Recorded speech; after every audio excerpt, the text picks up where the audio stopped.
Prime Minister Narendra Modi's trip to Bhutan may be aimed at rebooting the relationship with one of India's closest partners, but some see it as a signal to China to keep in mind Delhi's sphere of influence. Now, it's the Indian Prime Minister's first foreign visit, a much anticipated one, and it sends a strong signal of the NDA government's foreign policy intentions. Now, if foreign policy advisors of the Prime Minister are to be believed, choosing Bhutan as his first destination has managed to kill two birds with one stone. For one, the visit assumes importance in view of China's increasing interest in Bhutan. China, as you may know, is keen to establish full diplomatic ties with Thimphu and has so far used a carrot and stick approach. There have been incursions on the border. PLA troops have set up camps inside Bhutan. On the other hand, China has also been wooing Bhutan with economic packages. Now, the visit by Narendra Modi is his first as foreign minister and is a signal that Bhutan remains a historically and strategically important ally for India on the subcontinent. The visit is also being seen as an effort to boost SAARC, the South Asian Association for Regional Cooperation.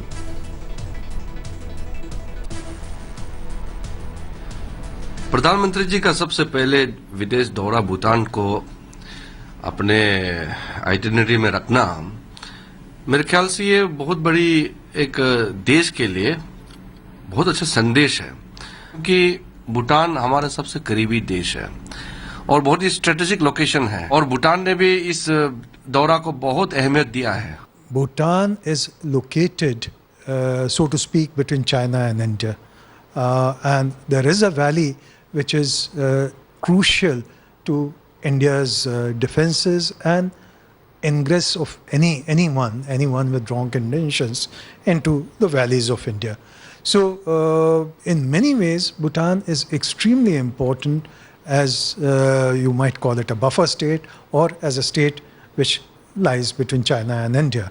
Bhutan is also important in terms of the message of goodwill that it can send to the neighborhood, that cooperation with India is not a one-way street.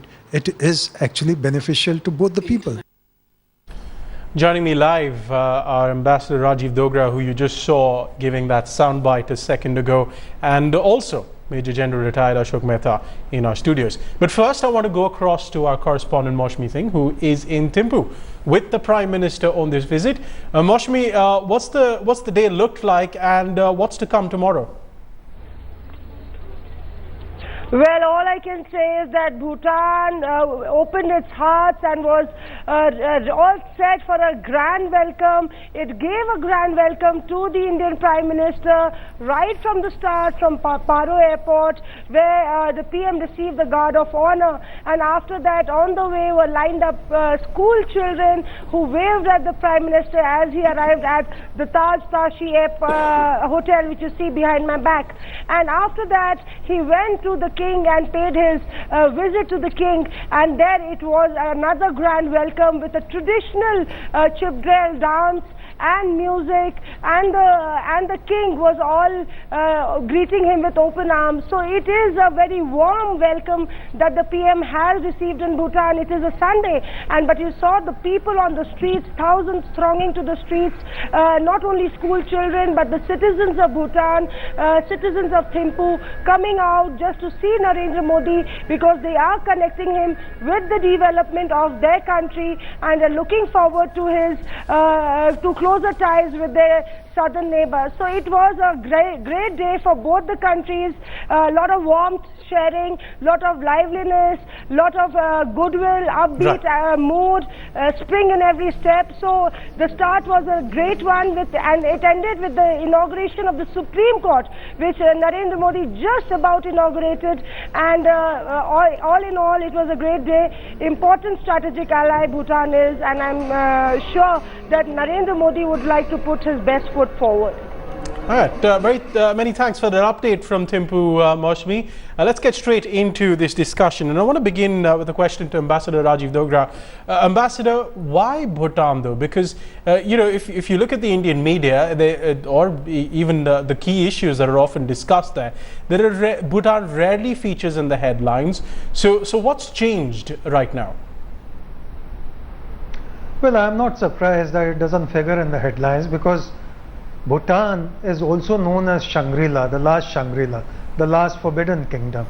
The second thing is, as Mr. Modi himself would discover, that unlike largely populated Delhi, Bhutan's capital Thimphu has a population of just under 100,000 people. Bhutan itself is just about 1 million people. So there is a huge contrast between the small neighboring country called Bhutan and the large Indian nation.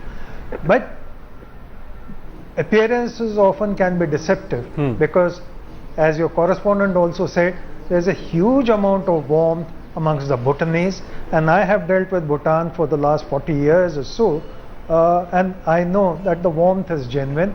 And also, as I said earlier, that despite initial reservations, what Bhutanese have found is that cooperation with India, especially in the hydel sector, can be tremendously beneficial. Sure.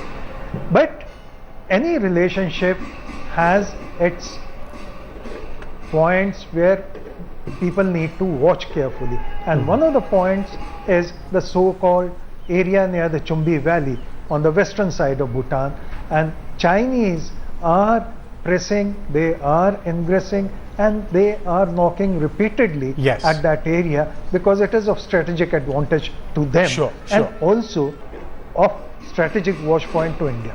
And I want to put that point to Major General Ashok Mehta, who's in our studios with us.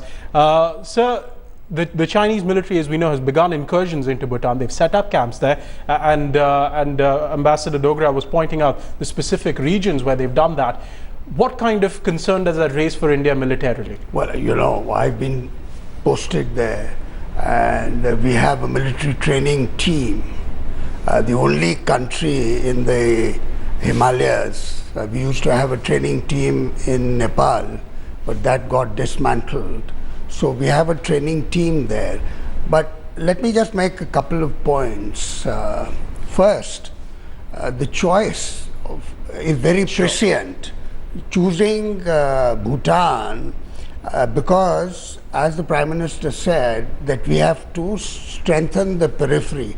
And in the periphery, the only country, and let me stress this, the only country which is still to ward off Chinese influence is Bhutan. And we know that last year, the previous Prime Minister, Prime Minister Thinley, was cozying up to the Chinese for either setting up a consulate in New York or a full embassy in Thimphu. They've had 22 rounds of talks. In fact, the 22nd round of talks will be held in Beijing this year. Every year, alternately, they have talks. And the strategic argument is over the Chumbi Valley, as Ambassador Rajeev Dogra. Now, the Chumbi Valley has two shoulders. One side is Chumalhari and the other side is a place called Finchapa. Now, these two, what the Chinese are trying to do is to widen the shoulders of the Chumbi Valley, which allows them to a greater leeway to Punakha, which is the tri-junction of in the Chumbi Valley. Now, in 2007, we will remember that the Chinese dismantled on the Dolam Plateau. This area is called the Dolam Plateau. They dismantled certain bunkers that India had created. And so that became a matter of concern. And the last point I would want to make is that there is an agreement between India and Bhutan that no border settlement will occur without consultations with India. In fact, because of the tri-junctions, the two tri-junctions, one east of Bhutan, the other west of Bhutan, it's a three-country involvement, and therefore a border settlement is related to a border settlement with India. Exactly. India-China. I want to bring the point about 2007 up with Ambassador Dogra, because Ambassador, what happened also in 2007 despite these bunkers being dismantled, is that India and Bhutan renegotiated the 1949 treaty, and that meant that India no longer had an influence over Bhutan's foreign policy. So this is, again, is a bit of concern for India when we talk about Bhutan cozying up to China. I don't think I would read that extreme an interpretation into the revision of the treaty. And mind you, Bhutan is an independent country, so Sure. it had to happen. I remember when I first negotiated the trade treaty way back in '79, we recognized that as an independent country, Bhutan needs freedom, it needs leeway, and yet even today 70% of Bhutan's foreign trade is with India. Yeah. So as things develop, naturally Bhutan would want its own free space to the extent it possibly can. But at the same time, let us not forget that in 2003, when Ulfa extremists were becoming Yes. a major point of worry to India, then the former king, the present king's father, himself led the military expedition against Ulfa extremists in Bhutan, who had taken shelter in Bhutan. Operation and Cleanup. Threw them, Operation Cleanup, All threw clear, I beg each your one pardon, of yes. them out. So Bhutan has been a good friend and has been a trusted friend all through these years. So I would not read too much into its insistence that it be treated as an independent sovereign state, All right. which is its right.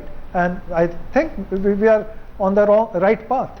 You mentioned Operation All Clear in 2003, and that brings me to a point I want to raise with you, is that we're seeing these northeastern insurgent groups going back to territories in Bhutan, not in as many numbers as a decade ago, but they're going back there. And Rajeev Dogra, the National Security Advisor, he's had a lot of experience.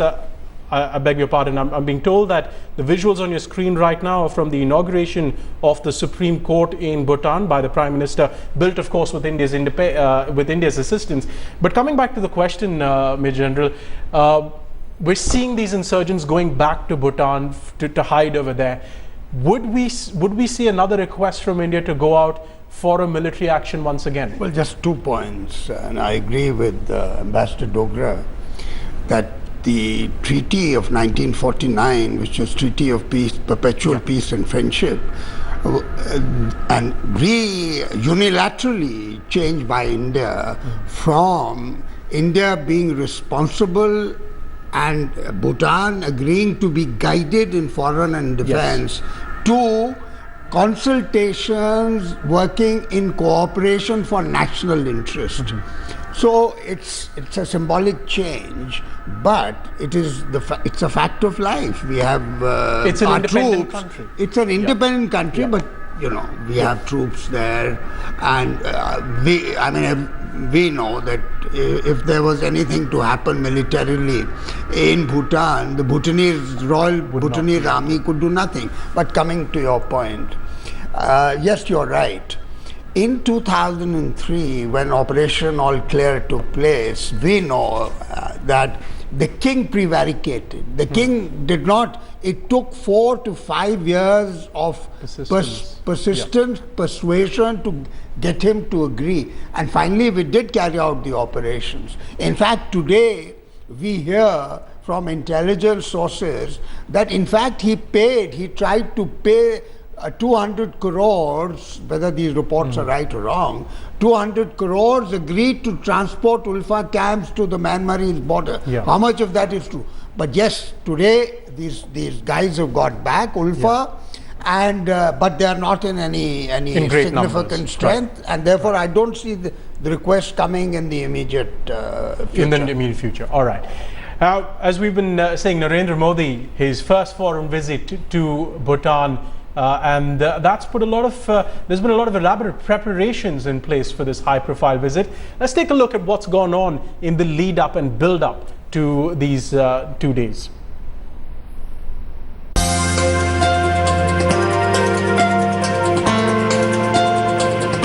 Prime Minister Narendra Modi's first foreign visit.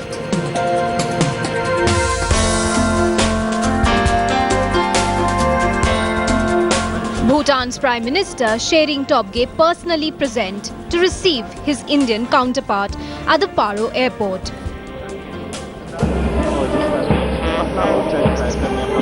Bhutan left no stone unturned to woo Modi and make this visit a moment to remember.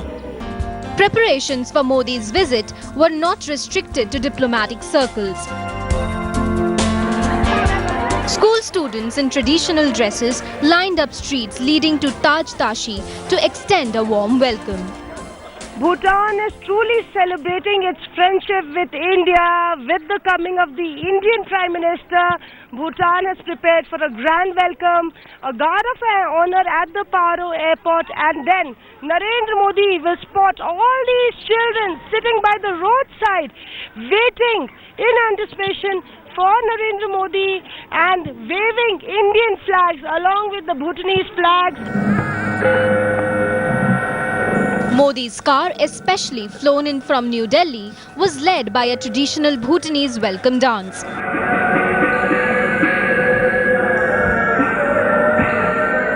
India is also extremely optimistic about the visit and is looking forward to closer bilateral and trade ties with their Himalayan neighbours.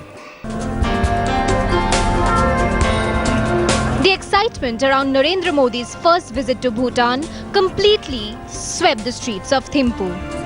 With Mausami Singh in Thimphu, Bureau Report, Headlines Today.